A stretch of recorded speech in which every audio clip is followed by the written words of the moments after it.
영이 있고 율법 조문이 있지 아니할 것이라. 그 칭찬이 사람에게서가 아니요 다만 하나님에게서니라. 아멘. 자, 여러분 휴가 잘 보내고 이 폭염에 여러분 건강하게 잘 있다가 또 보니까 너무나 반갑습니다. 건강하시죠?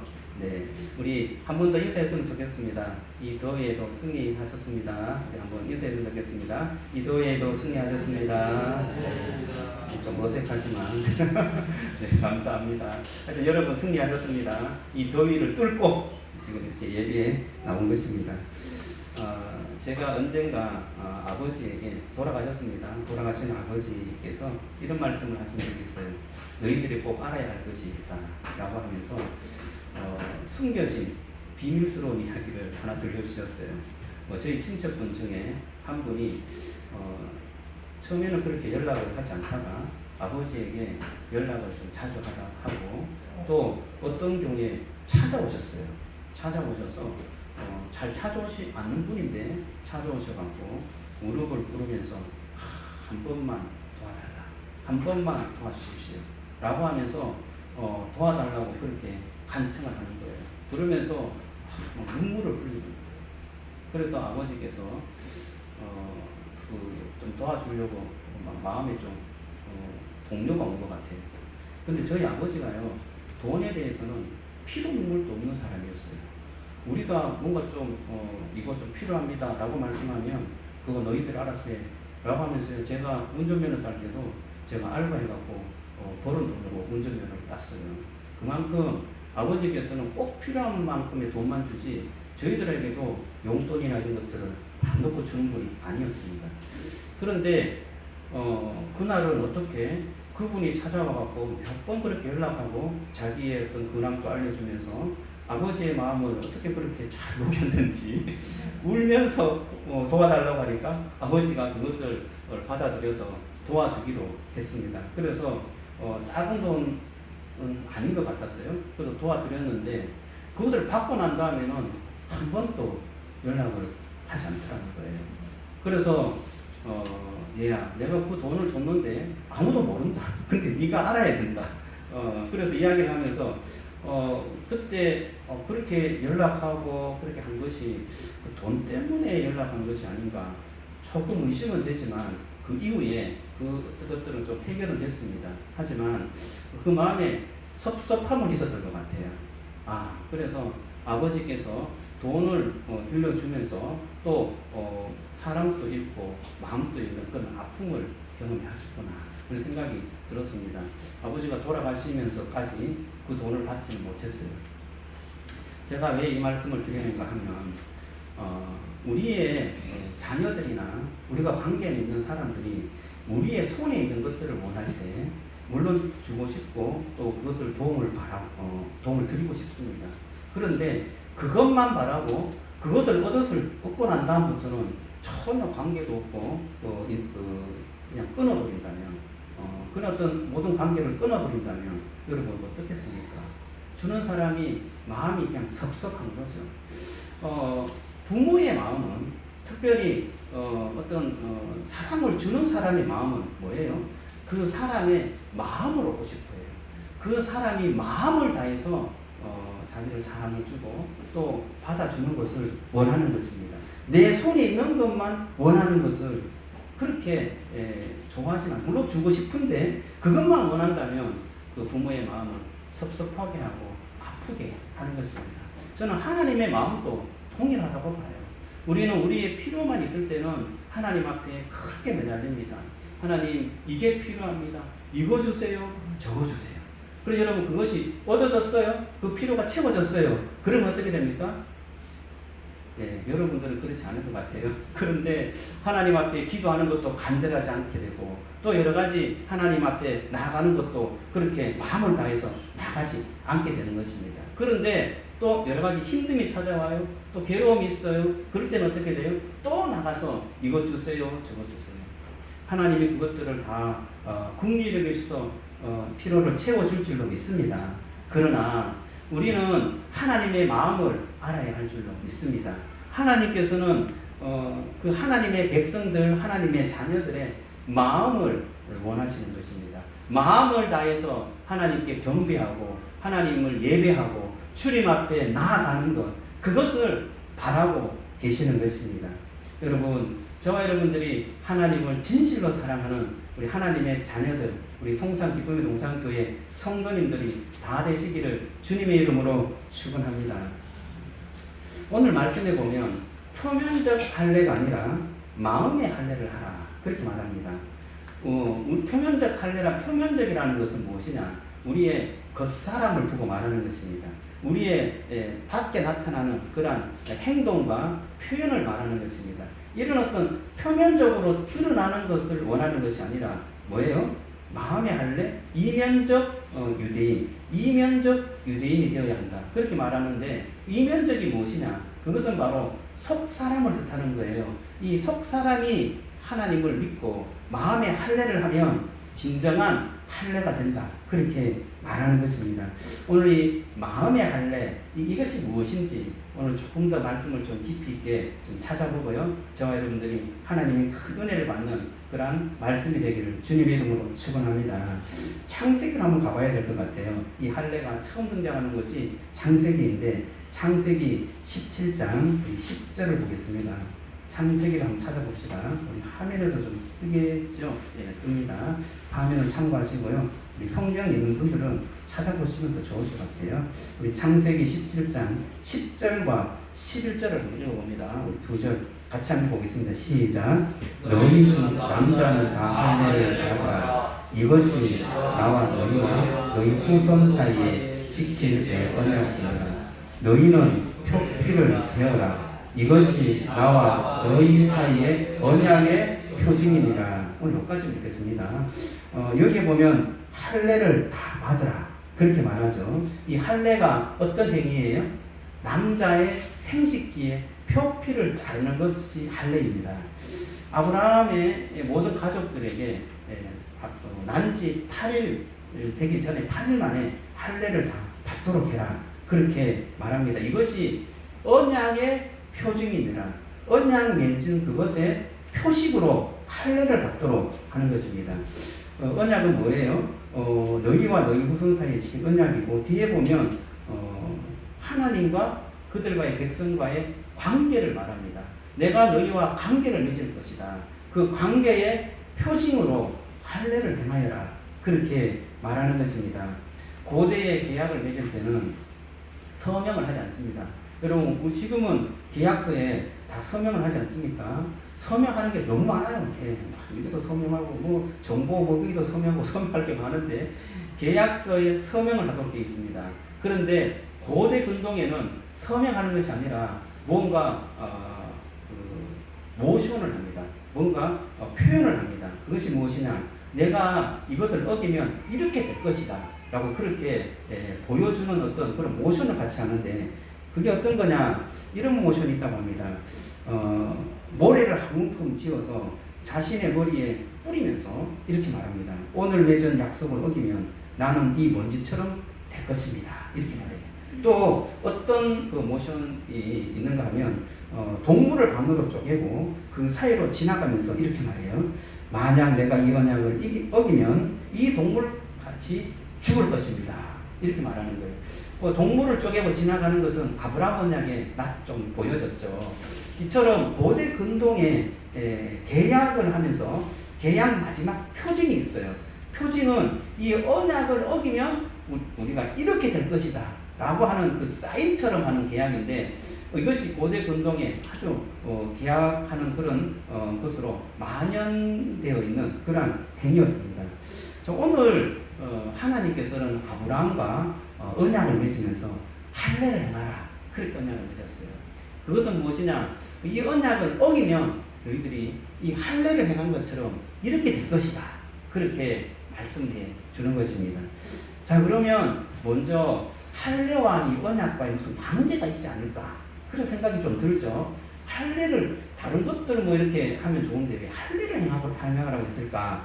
이 할례를 행하면서 하나님께서 어떤 언약을 주셨는지 그 언약의 내용을 잘 알면 이 할례에 대해서도 좀 이해할 수 있을 것 같습니다. 조금 더 앞절을 좀 보겠습니다. 창세기 17장 우리 4절에서 6절 한번 보겠습니다. 3절인데요. 우리 같이 한번 읽어보겠습니다. 창세기 17장 4절에서 6절. 자, 시작. 보라, 내 언약이 너와 함께 있으니 너는 여러 민족의 아버지가 될지라. 이제 후로는 내 이름을 아브라함이라 하지 아니하고 아브라함이라 하니 이는 내가 너를 여러 민족의 아버지가 되게 함이니라. 6절입니다. 내가 너로 심히 번성하게 하리니 내가 내게서 민족들이 나게 하며 왕들이 내게로부터 나오리라. 자, 하나님께서 아브라함에게 언약을 주셨어요. 그 언약이 무엇이냐면 여러 민족의 아버지가 될 것이다. 그런 언약을 주셨어요.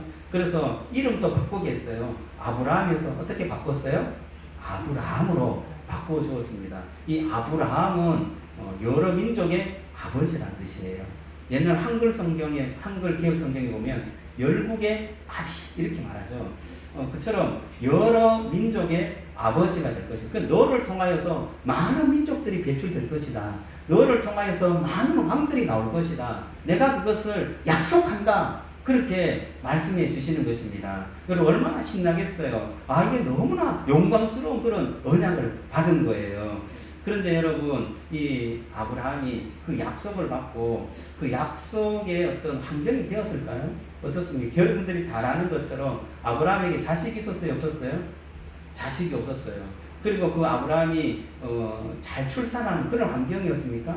사라가 출산을 잘하는 여자였어요? 아니면 불임이었어요? 불임이었어요. 그는 100세 동안 아들을 못 낳았습니다.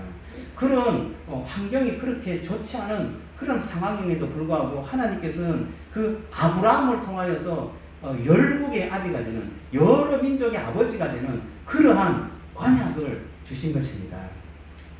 자, 이 언약의 표징이 뭐라고요? 할례다. 그렇게 말씀드렸습니다. 그래서 이 언약이 할례를 통하여서 여러 민족의 아버지가 네가 될 것을 이 할례를 통하여서 확신하고 또 확증한다. 그렇게 말씀해 주시는 것입니다. 자, 그러면 이 할례는 남자의 생식기를 자른 것이다. 그렇게 말했습니다. 여러분 여러 민족의 아버지가 되고 많은 민족을 낳으려면 생식력이 뛰어나야 됩니까? 아니면 생식력이 없어야 돼요? 뛰어나야 되죠. 많은 애들을 낳아야 되고 그 애들이 또 승승장구해갖고 더 많은 애들을 낳아야 이 열국의 아비가 되는 것입니다. 그러려면요 생식기를 자르는 것이 아니라 생식기가 여러 개가 돼도 이게 이루어지지 않을 그런 어떤 약속인 거죠. 우리가 생각하기에는 이런 생각을 할 것입니다. 하나님의 그 언약을 이루려면 우리가 정말 열심히 아이를 생산해내야 돼. 그리고 부인도 많이 들려야 돼. 그래서 많은 아들을 낳아서 정말 하나님의 언약을 성취하도록 열심히 노력해야 돼. 라는 생각을 할 것 같아요. 그런데 하나님께서는 오히려 생식기의 표피를 자르라. 그렇게 말하는 것입니다. 이게 무슨 뜻일까요? 여러분, 하나님의 백성은 인간의 혈통이나 인간의 생식 능력으로 이루어지는 것이 아님을 믿으시기를 바랍니다. 하나님의 민족은 전능하신 하나님께서 만들어주세요. 전능하신 하나님께서 그들에게 생명을 부어주세요. 그것이 바로 하나님의 백성인 것입니다. 이 할례라는 것, 이 생식기의 그 표피를 자르라는 것은 절단을 말해요? 단절을 말해요? 잘라버리는 것을 말해요? 그래서 자르라는 것은 뭐예요? 자른다는 것은 우리의 생명을 자르는 것을 말해요. 우리의 육체적인 그런 능력을 단절하는 것을 말해요. 우리의 생명이 이제 끊어지고 하늘의 놀라운 은혜를 바라보는 그런 사람으로 거듭나는 것을 말하는 것입니다. 하나님께서는 아브라함을 거듭나게 하십니다. 또 하나님의 사람들을 거듭나게 하십니다. 거듭난다는 것은 이 세상에 마음을 두지 않고 이제는 하늘의 마음을 두고 살아가는 인생을 뜻하는 것입니다. 그래서 아브라함을 아브라함이라고 하지 않고 이름을 아브라함으로 바꾸어 주신 것입니다. 이 이름에 어떤 뜻이 있을까요? 이름은 인격을 뜻합니다. 인격 그 자체가 땅에서의 이름이 아니라 이제는 하늘에서 준 이름으로 바꾸어 주신 것입니다. 야곱이 이스라엘이 되죠. 그것처럼 하늘에서 주신 이름으로 바꾸었을 때 그 이름을 통하여서 그 인격을 통해서 뭐예요? 하나님의 백성들이 태어나게 되는 것입니다. 여러분, 우리 주님께서는 할례 언약을 통하여서 정말 하나님의 백성, 하나님을 신실하게 믿는 믿음의 자손을 이 세상에 정말 여러 민족이 되어서 부흥하는 그러한 환상을 이 아브라함에게 주셨던 것입니다. 여러분, 이 아브라함이 그 약속을 받고 바로 하나님 제가 그렇게 믿습니다 하고 주님을 따라갔을까요? 그렇지 않았어요. 그 약속을 받고 할례에 대한 언약도 했음에도 불구하고 그 다음 17장에 보면 하나님께 드리는 말씀이 뭔지 아세요? 저희들이요 나이가 100세고 90세인데 잉태할 능력이 없어요. 하나님, 우리는 잉태할 능력이 없으니 하나님의 그 뜻을 이루려면 양자를 좀 드려야 돼요. 그래서 종을 취해서 이스마엘을 낳았습니다. 이 이스마엘이 우리의 상속자가 될 것입니다. 그렇게 이야기하는 거예요. 들어보면 좀 그럴듯하지 않습니까? 아브라함이 얼마나 노력했습니까? 그 약속을 믿고 약속을 이루려고 애를 쓴 거죠. 그런데 하나님께서는 그 이스마엘을 받았어요? 그렇지 않았어요. 아니야. 그 이스마엘을 통하여서 네 씨가 되는 것이 아니라 너의 그 부인, 정부인인 사라를 통하여서 낳은 씨가 바로 너의 자녀가 될 것이다. 그 이삭이라고 분명히 말해줬습니다. 하나님께서는 인간의 어떤 혈통이나 인간의 어떤 능력으로 낳는 자녀를 원하는 것이 아니라 하나님께서 주신 그 자녀를 원했던 것입니다. 할례라는 것은 하나님께서 만들어주시고 하나님께서 생명을 주신 그 인생을 통하여서 하나님의 백성으로 하나님 앞에 나아가는 그것 놀라운 하나님의 그 은혜의 표징, 그것이 바로 할례인 것입니다. 여러분, 이렇게 좀 생각하시고요. 오늘 말씀을 좀 다시 봤으면 좋겠습니다. 자, 그러면 이 로마서에서 표면적 할례가 아니라 이면적 할례가 진정한 할례, 표면적 유대인이 아니라 이면적 유대인이 진정한 유대인이다. 그렇게 말씀하고 있습니다. 28절 한번 볼까요? 우리 로마서 28절. 자, 같이 한번 읽어보면 28절, 29절. 자, 시작. 무릇 표면적 유대인이 유대인이 아니요 표면적 육신의 할례가 아니니라. 오직 이면적 유대인이 유대인이며 할례는 마음에 할지니 영에 있고 율법 조문에 있지 아니한 것이라. 그 칭찬이 사람에게서가 아니요 다만 하나님에게서니라. 정말 말씀이 좀 어렵죠. 이 단어가 좀 어려워서 이해하기가 조금은 쉽지 않습니다. 그런데 자세히 보면 어려운 게 하나도 없어요. 표면적 유대인이 아니다는 것은 뭐예요? 표면적이라는 것은 겉사람을 뜻해요. 겉사람으로 유대인이라고 불리는 것은 진짜 유대인이에요? 유대인이 아니다는 거예요. 표면적 육신의 할례, 그냥 우리가 그 생식기 표피를 끊는 것, 잘라내는 것, 그것이 진짜 할례가 아니다. 그렇게 말하는 것입니다. 그러면 뭐가 진짜 유대인이고 뭐가 진짜 할례냐? 29절인데 오직 이면적 유대인, 이면적은 속사람을 뜻해요. 속마음을 뜻합니다.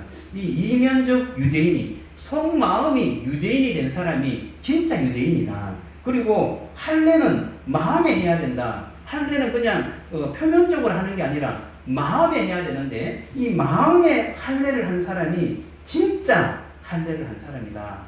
영으로 할례를 한다. 그렇게 말씀을 하는 거예요. 자, 이것을요 좀 앞절에 보면 율법과 할례를 가지고 좀 설명을 해놨습니다. 우리 앞절을 좀 살펴보겠습니다. 자, 앞절에 25절 한번 볼까요? 25절. 자, 시작. 내가 율법을 행하면 할례가 되니까 만일 율법을 범하면 내 할례는 무할례가 되느니라. 자, 여기 율법을 행하면 이라는 단서를 달았죠. 율법을 완전히 행하면 하나님의 놀라운 은혜를 받고 또 구원을 받고 의인이 될 줄로 믿습니다. 여러분, 율법을 완전히 행하면 하나님 앞에 나아가고 구원을 얻는 사람이 되는 거예요. 그죠?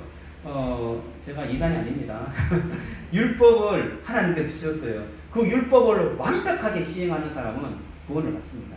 그런데 그 율법을 완벽하게 시행하고 행할 수 있는 사람이 있나요? 이 세상에는 없는 것입니다.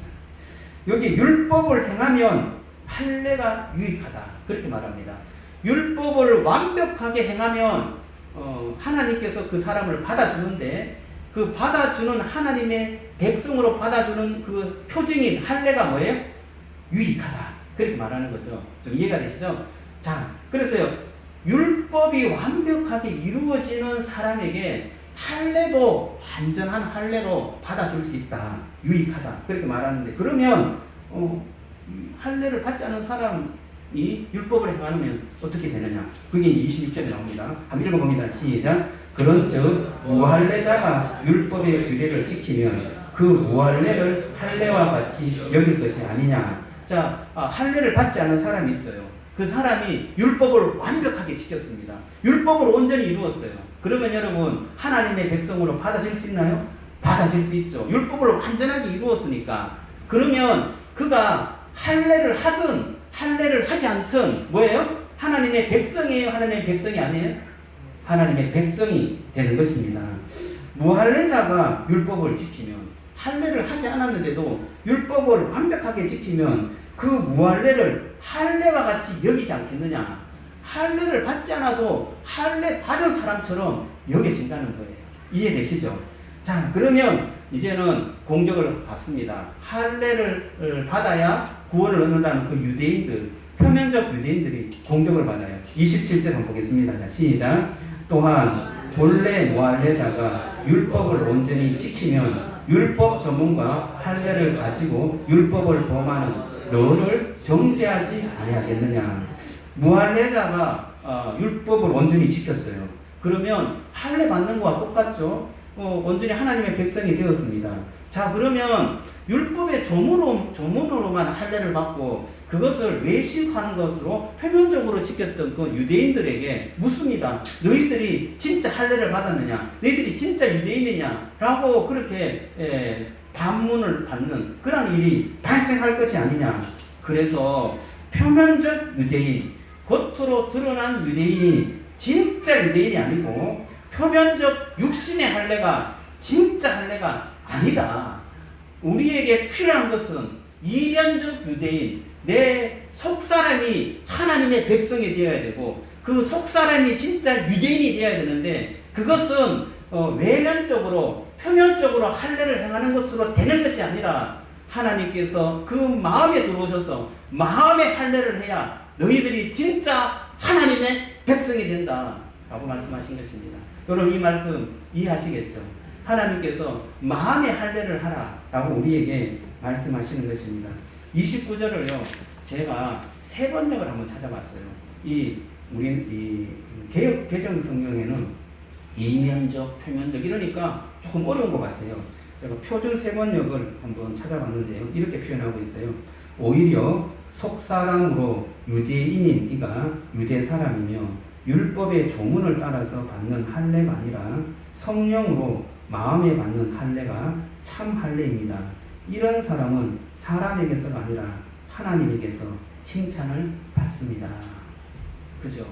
성령을 따라서 마음의 할례를 받는 사람이 진짜 할례를 받은 것이고 진짜 유대인인 것입니다.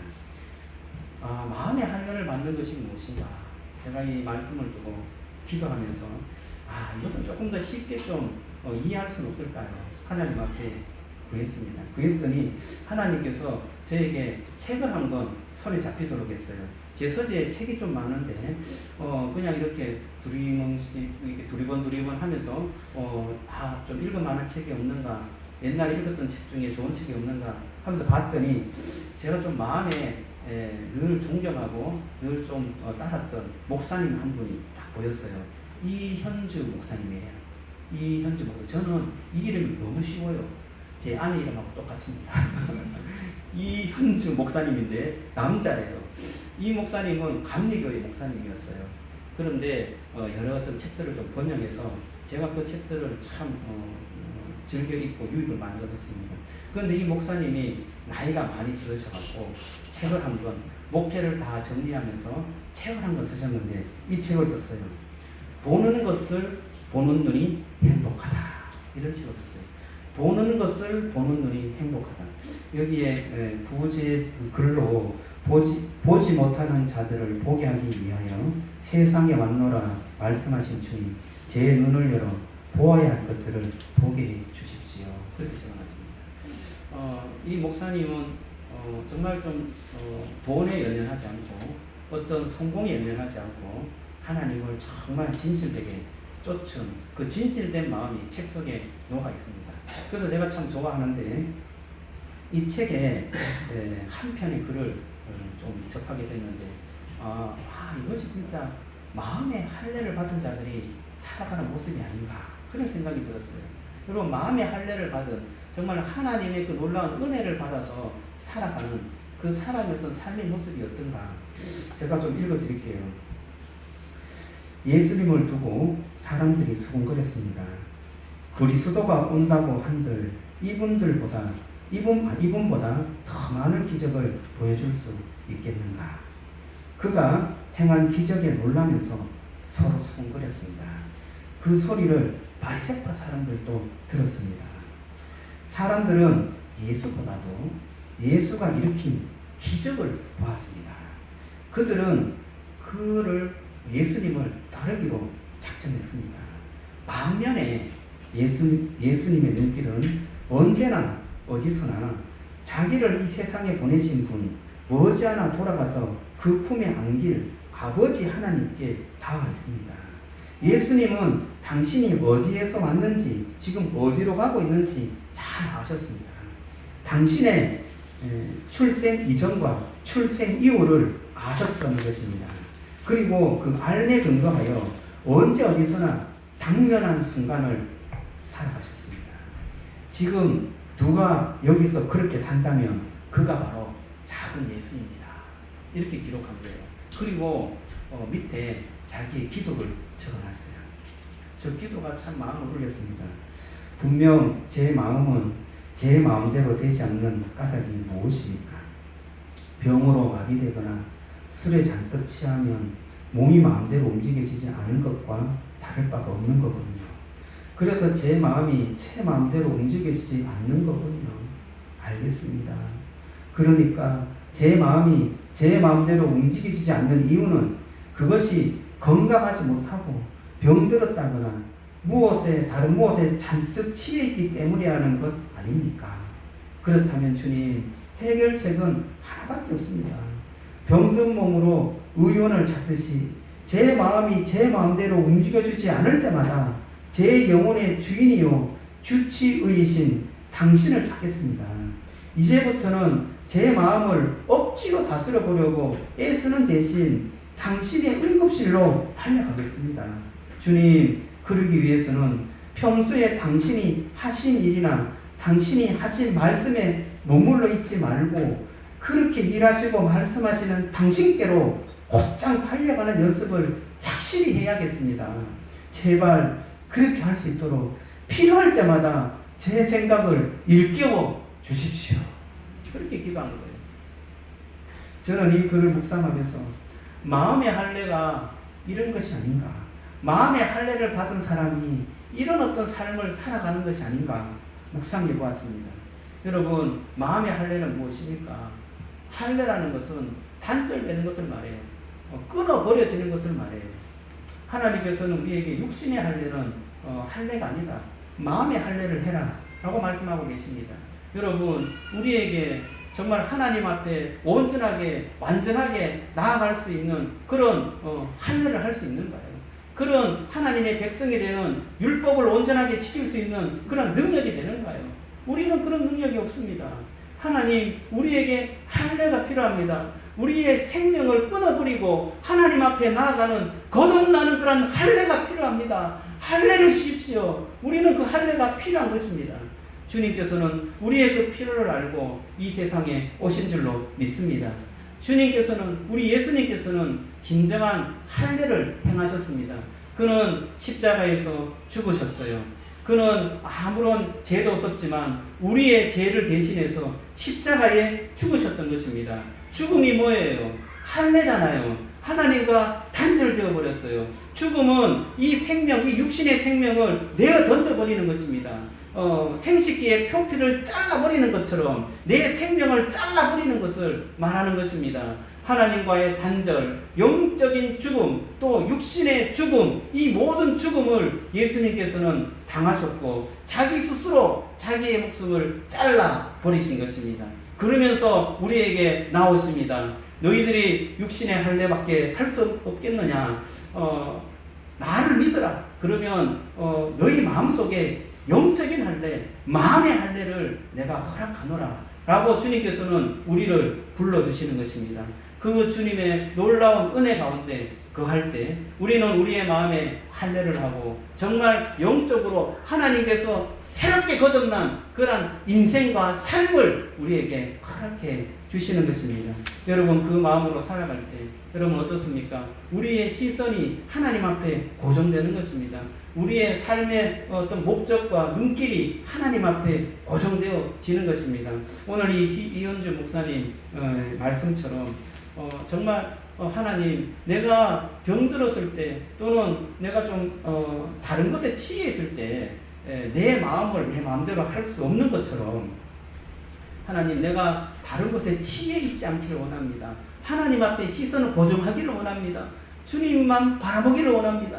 그렇게 하도록 내 마음을 고쳐주십시오. 내가 병들었다면 고쳐주십시오. 내가 다른 것에 취했다면 주님 그 취한 것을 없애주십시오 라고 하면서 하나님 앞에 나아가는, 응급실로 곧장 달려가고자 하는 그런 마음을 달라고 기도하는 것처럼 여러분, 마음의 할례를 하는 사람은 정말 주님의 놀라운 은혜 가운데 그 주님을 바라보면서 나의 인생을 하나님 앞에 드리는 그러한 삶을 살아가는 것입니다. 사랑하는 우리 성도 여러분, 하나님께서는 여러분을 사랑하시는 줄로 믿으시기 바랍니다. 하나님은 여러분을 정말 사랑하십니다. 십자가에서 그 모든 것을 다 버리시고 하나님과 단절되고 정말 그가 할례를 행하면서 자기의 육신의 생명을 끊은 것은 우리를 사랑했기 때문에, 우리를 정말 사랑했기 때문에 자기의 육신의 생명을 버리실 수 있었던 것입니다. 이제는 우리의 육신의 몸을 다시금 회복할, 우리의 몸을 회복할 때입니다. 그래서 영적으로 하나님 앞에 마음의 할례를 해야 하는 것입니다. 우리 골로새서 2장 11절을 한번 찾아보고요, 말씀을 마무리할까 합니다. 화면에 뜨니까 화면을 참고하시기 바랍니다. 골로새서 2장 11절, 여기에 마음의 할례가 아주 분명하게 나옵니다. 자, 읽어보겠습니다. 또 그 안에서 너희가 손으로 하지 아니한 할례를 받았으니 곧 육의 몸을 벗는 것이요 그리스도의 할례라. 너희가 손으로 행하지 아니한 할례, 손으로 행하는 할례가 뭐예요? 표면적 유대인, 표면적 할례죠. 그리고 그러면 이면적 유대인, 마음의 할례는 무엇이냐? 육의 몸을 벗는 것이다. 그렇게 말합니다. 육의 몸을 벗는 것. 여러분, 저와 여러분들이 육의 몸을 벗기를 주님의 이름으로 축원합니다. 그런데 우리가 육의 몸을 벗을 수 있나요? 벗을 수가 없는 것입니다. 누가 대신 벗어주셨어요? 예수 그리스도, 그분이 대신 벗어주신 것입니다. 그래서 그리스도의 할례라 그렇게 말하고 있는 것입니다. 그리스도께서 대신 죽으셨고, 그리스도께서 대신 끊어지셨고, 그리스도께서 대신 우리의 모든 죄를 대신해서 십자가에서 단절된 그러한 할례를 행하셨던 것입니다. 여러분, 저와 여러분들의 주님 예수 그리스도는 여러분을 사랑하시기 때문에 우리가 행하지 못했던 그 육신의 할례, 그 모든 할례의 대가를 치르시고 우리에게 마음의 할례를 허락해 주신 것입니다. 저와 여러분들이 예수 그리스도를 마음속에 품고 그분을 나의 주인으로 모실 때 우리는 우리의 마음이 부드러워지고 우리의 마음이 생명력이 다시금 솟아나고 하나님 앞에 믿음으로 나아가는 그러한 은혜가 다시 한번 새롭게 일어나게 될 줄로 믿습니다. 여러분, 아브라함은 할례를 받으라고 명했지만 그가 진정으로 마음의 할례를 한 때가 언제입니까? 진정으로 주님을 신뢰할 때가 언제였습니까? 여러분, 이 아브라함도 언약을 받고 이스마엘입니다 라고 한 것처럼 하나님을 신뢰하지 못했습니다. 그러나 하나님께서는 그를 계속해서 말씀하였고 또 보여주시고 단련시켜 주셨습니다. 그리고 마지막 때가 되어서 이삭을 주었습니다. 그리고 이삭을 바치라 그렇게 말했습니다. 아브라함이 이삭을 바쳤나요? 이삭을 바치게 되었습니다. 이삭을 바치면서 그의 신앙은 무엇입니까? 하나밖에 없는 이 이삭, 하나밖에 없는 이 아들을 하나님께서 바치라고 할 때는 이 아들을 죽어도 하나님께서 다시 살려주시리라 그 믿음이 이 아브라함에게 충만했던 것입니다. 그래서 주님께서 바치라고 했을 때 그래 주님께서 바치라고 하면 내가 순종하겠습니다 하고 하나밖에 없는 아들일지라도 바치고자 하는 그 반대한 마음을 주셨던 것입니다. 여러분 하나님의 언약하고 바치라고 하는 이 약속이 서로 모순되지 않습니까? 하나님께서는 모든 민족의 아버지가 되겠다고 언약을 줬음에도 불구하고 하나밖에 없는 아들을 바치라. 이것은 우리의 지혜로는 이해할 수 없는 거예요.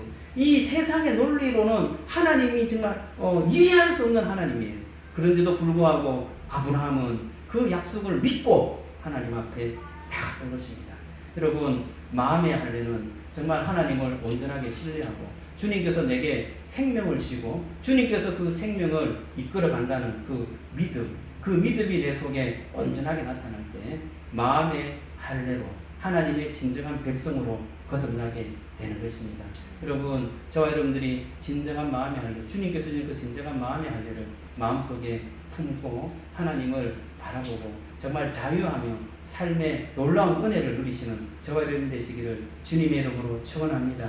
그 하나님의 한량없는 그 품으로 여러분 안기시기를 바라요. 하나님께서 마음의 할례를 허락하시며 육신의 할례로 고생하고 여러 가지 우리의 행위와 우리의 어떤 종교적인 도덕성 이런 것들을 가지고 힘들어하는 우리의 모든 우리의 마음들을 다 품어주십니다. 그 모든 것은 내가 상관하지 않겠다. 나의 품으로 들어오느라 내가 너희를 안고 내가 가겠다 라고 말씀하고 계시는 것입니다. 주님을 믿으시고 믿음을 가지고 이 세상에 살아갈 때 천성을 향하여 가는 그 시선이 놓쳐지지 않고 믿음으로 한 걸음 한 걸음 뒤져지는 여러분이 되실 줄로 믿습니다.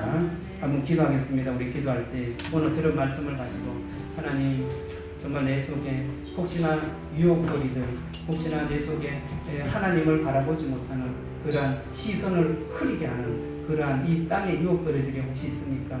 주님 앞에 내놓기를 원합니다. 하나님 주님만 바라보고 믿음으로 하나님 앞에 나가기를 원합니다. 내 속에 마음의 할례를 허락하시고 그 마음의 할례에 대한 분명한 신뢰와 믿음을 허락해 주옵소서. 우리 간절한 마음으로 들은 말씀을 가지고 하나님께서 주시는 기도의 제목을 가지고 간절한 마음으로 기도하겠습니다. 주님의 이름 한번 찾습니다. 주여 할렐루야. 하나님 감사합니다. 하나님 주님 앞에 나갑니다. 주여 축복하여 주시고 은혜를 더하여 주시옵소서. 하나님 우리가 우리의 마음의 할례를 하기 원합니다. 하나님 아버지 그리스도의 주님을 원합니다. 그리스도의 하나님 아버지 우리 속에 주님을 사랑하는 사랑이 아버지